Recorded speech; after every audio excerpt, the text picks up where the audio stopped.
back with another hardcore classic WoW video for you. So today I want to talk about something, and this is something that I'm kind of passionate about, and we'll see if you guys are as well, because I feel like either I've just done like, I don't really know, I feel like I thought one thing and something else was happening, and this has to do with boosting on the hardcore servers, and the fact that personally I thought boosting would pretty much not be a thing in hardcore, and like mages solo farming dungeons wouldn't be a thing.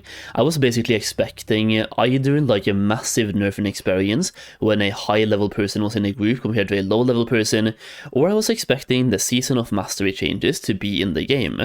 Because in Season of Mastery, they played a huge part, and they made it so people didn't boost anymore. It was basically, no one was boosting anymore, and I've seen that mages can solo farm things like Sulfurak, which means they can also do Maraudon, they can do a bunch of things, and I think we'll be seeing a brand new meta arriving sooner rather than later, but let me know your thoughts in the comments as we go through this. So basically I was watching Joker last night, and based on that I was able to gather the information that mages can solo farm Sulfurak, which was a suspicion. It's something that I've been thinking about the last few days, because I did a /who Sulfurak about 4 days ago, and I found a bunch of mages in Sulfurak, like between level 45 and a bunch of level 60s as well. So I sent them a bunch of whispers, like, can you actually solo farm Sulfurak? And it turns out mages are doing this to level up and to farm gold. At level 60 you can get about 30 gold per hour solo farming Sulfurak, and once you know what to do and where the reset spots are, it's pretty safe, even on hardcore. Like if you mess up the pool, all you have to do is go to a reset spot and you're good. Alternatively, if you're level 50 plus, just bring a Petrine just in case, or a lip as well. So once you know where those spots are, you're very safe. You can make 30 gold per hour just solo farming a dungeon, and the thing is, you can even, like, as long as you're under level 60, you can use this as a boosting method as well, which I'll get more into in just a second, but I do want to show you guys how it works, and to do that I'll be pulling up a clip from Vitochi. This is like the world first mage, I believe. He was leveling super fast, and he has another mage as well. Like, he's been absolutely on the grind here, boys. So basically what you're looking at right here is Vitochi solo farming Sulfurak while leveling on his mage, and as you can see there's a bunch of zombies there, and they give about 100 experience each every single time, which is a lot. It's been nerfed by 50%, so it could have been more, like it was even better back in Classic WoW or on Classic Era. For hardcore servers it's been nerfed by 50%, but it's still a super fast way to level for mages, especially because you're solo farming elites. You can do a massive pull, and then use like ledge kiting, ledge jumping to kind of cheese the entire thing. I think we can call it cheesing, because you're basically cheesing mob pathing, which I'm not against, by the way. I just wasn't expecting this to be a thing on the hardcore servers, because once again, I was expecting Season of Mastery changes to be in the game, or just like some anti-farming or anti-boosting mechanic to be in the game. Now, mostly I was expecting Season of Mastery changes, I'm not gonna lie, where the mobs are basically sped up if you pull them for too long, or they start like stunning you, slowing you down and things like that, or getting immune to blizzards, because that worked really well once again on Season of Mastery. But here it is, it's in the game. Mages can do this to solo farm, and as you can see right here, he's both pulling Graveyard and Scarabs as well. I think he's doing that in 2 separate pulls, but here's the real kicker. This is what really annoyed me, because they said that you're only able to do 1 instance run per day, right?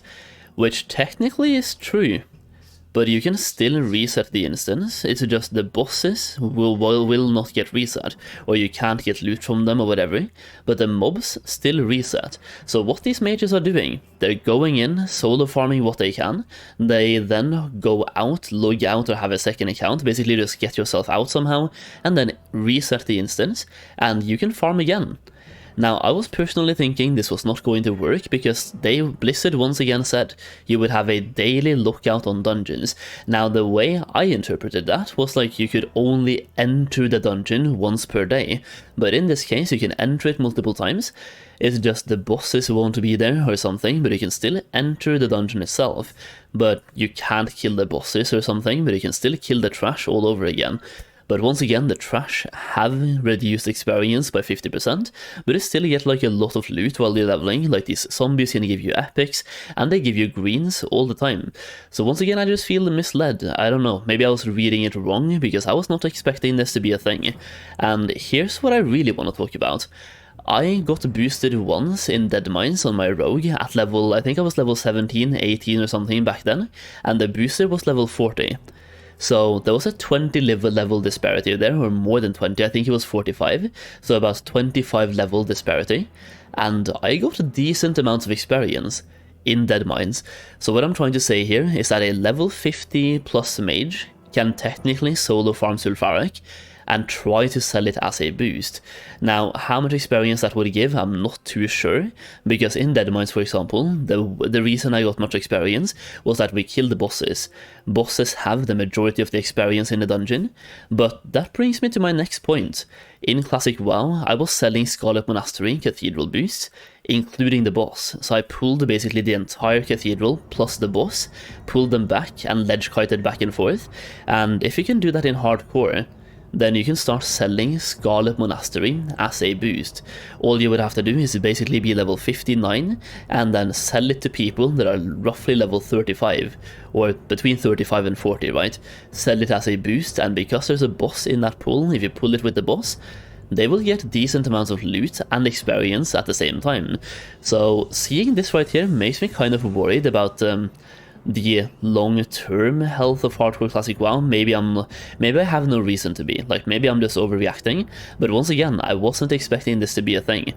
And having being boosted once, the level disparity didn't really reduce the experience by too much either, which also makes me worried once again, because if mage farming actually works like this, and you can reset dungeons, and I've tried being boosted once, and I got okay amounts of experience, that combination can be really harmful to the game itself.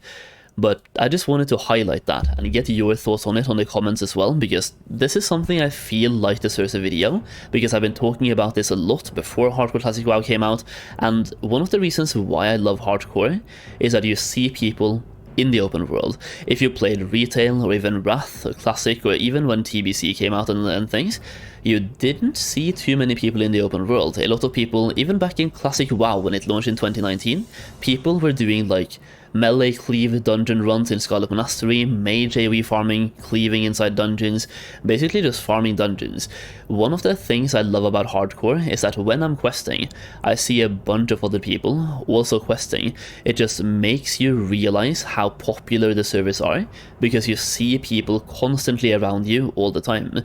So things like this, solo farming inside a dungeon, being able to reset a dungeon, combined with the ability to boost to a certain degree, I feel like could be harmful. But once again, let me know your comments down below.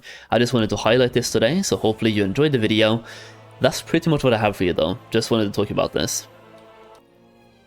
And also, just in case you're also playing a mage and you're wondering how to do this, I will basically link that stream from Vitochi in the comments down below, or the pinned comment, or even the description, like somewhere in this video, so you can check it out if you just want to learn how to do it as well, because he did it really consistently, time and time again. It was really fun to watch as well. So there it is, that's the video. Once again, leave a like if you enjoyed, subscribe for more hardcore classic WoW content. Thank you so much for watching, and I'll see you again very soon.